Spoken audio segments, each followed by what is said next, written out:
Chapter 2. Why suppress the price of gold? Could it really be that there's an invisible hand holding the price of gold down? If so, it's needless to say this hand reaches into some very deep pockets full of gold. When it is true that a cartel exists that has suppressed the price of gold for the last decade or so, chances are the government and central banks are in on this. You see, the fact of the matter is that central banks are the world's largest concentrated holders of gold. It is said that central banks and supranational organizations like the IMF nowadays own around 30,000 of the 163,000 tons of gold that have ever been mined on the face of the earth. Central banks are the world's big gold players. Of these big players, according to the data of the World Gold Council, the Central Bank of the US, the Federal Reserve, is by far the biggest player of them all. So sure, central banks have the means to manipulate the price of gold for an extended period of time, but why on earth would they form a cartel to do so? Why would anyone who owns a lot of a specific commodity run a cartel to suppress its price? When you own a great deal of the world's resources of a specific commodity, the logical thing a normal person would do is run a cartel in order to artificially prop up the price of this commodity you own a lot of. Then again, central bankers are not normal persons.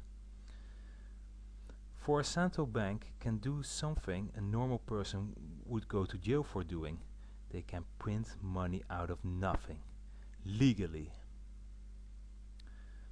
See, the fact of the matter is that central banks not only have a large interest in owning much of the world's riches in gold, they have an even larger interest in maintaining the power to create money out of thin air. And here, central bankers face a dilemma we people do not have. The thing is that although you can't go to the supermarket and pay with your gold, gold has always been and still is the ultimate currency. Oh yes, gold is the yellow canary in the central banker's coal mine. When they mine too much dollars using their printing press, the price of gold rises. This is because for every ounce of gold in existence, the amount of dollars has increased.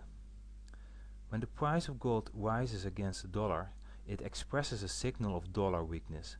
And since the Federal Reserve can't create gold, but it can create dollars out of thin air, it has an incentive to keep the price of gold down in order to convey the message that their dollar, that is far more convenient to use in daily life, is just as good as gold.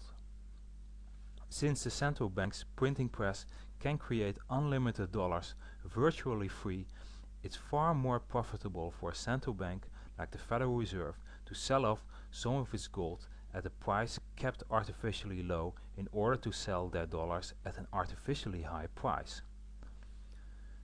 Despite legal vendor laws prescribing only central bank created currencies can be used as money, gold still is the currency the world relies upon to preserve wealth. Central bank currencies are constant being debased by printing extra money in existence. The price of gold on a freely trading market will certainly illustrate this by a price rise. The main motive for central banks to suppress the price of gold is to let their currencies appear stronger than they actually are. Keeping the shiny yellow canary quiet also has a powerful influence on interest rates and the price of government bonds. This sheet shows the effects the suppression of the gold price has. As this summary indicates, the establishment clearly has multiple incentives in keeping the price of gold down. A lower gold price leads to a higher US dollar, which leads to lower inflation expectations, which lead to lower interest rates, which lead to higher sales of US treasuries, which lead to higher US bond prices and a higher US stock market. According to the paper called Gibson's Paradox and the Gold Standard, which in 1988 was co-written by Larry Summers, who back then was a professor at Harvard and later became US Treasury Secretary and Director of the White House Economic Council. Gold and interest rates are inversely correlated. The scheme implied by Summers is to keep interest rates down and governments' prices up by rigging the gold market. When the real interest rate is positive, according to Summers, the gold price normally will not increase and even decrease, as parties will prefer fiat currency that increases in purchasing power.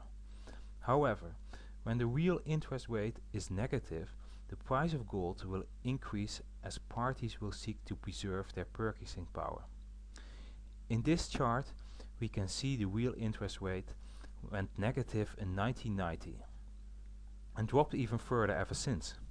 So according to Summers' theory, we would expect to see the price of gold go up since the early 90s. However, as this chart shows, the price of gold did not increase during this decade. As a matter of fact, the price of gold even decreased to its lowest price in years. How could this possibly be? Was Summers' theory just plain wrong, or are we witnessing an invisible hand in the gold market? In the next chapters, we will have a closer look at this question.